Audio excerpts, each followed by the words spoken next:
સમાચારની વાત કરીએ। હાઈ લેવલ બેઠકમાં પીએમ મોદીનું મોટું નિવેદન સામે આવ્યું છે। સેનાની ક્ષમતા પર પૂરો ભરોસો છે। અમે સેનાને ખુલ્લી છૂટ આપીએ છીએ।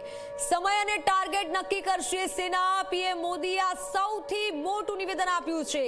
અમે સેનાને ખુલ્લી છૂટ આપીએ છીએ તેવું પીએમ મોદીએ નિવેદન આપ્યું છે। એક મોટી બેઠક હમણાં જ મળી હતી જેમાં સેનાના ત્રણેય પાંખોના પ્રમુખો બેઠકમાં ઉપસ્થિત રહ્યા હતા અને આ બેઠકમાં મહત્વની ચર્ચા પણ કરવામાં આવી અને આ બેઠક બાદ આ સૌથી મોટું નિવેદન પીએમએ આપ્યું છે। સેનાની ક્ષમતા પર અમને પૂરો ભરોસો છે। સેનાને ખુલ્લી છૂટ આપીએ છીએ અને આ સાથે જ સમય અને ટાર્ગેટ નક્કી કરશે સેના તેવું પીએમ મોદીએ આ મોટું નિવેદન આપ્યું છે। ત્યારે હાઈ લેવલ બેઠકમાં પીએમ મોદીનું આ સૌથી મોટું નિવેદન અને લગભગ 1.5 કલાક જેટલી આ બેઠક ચાલી હતી। બેઠકમાં ઘણી મહત્વની પણ ચર્ચા કરવામાં આવી છે।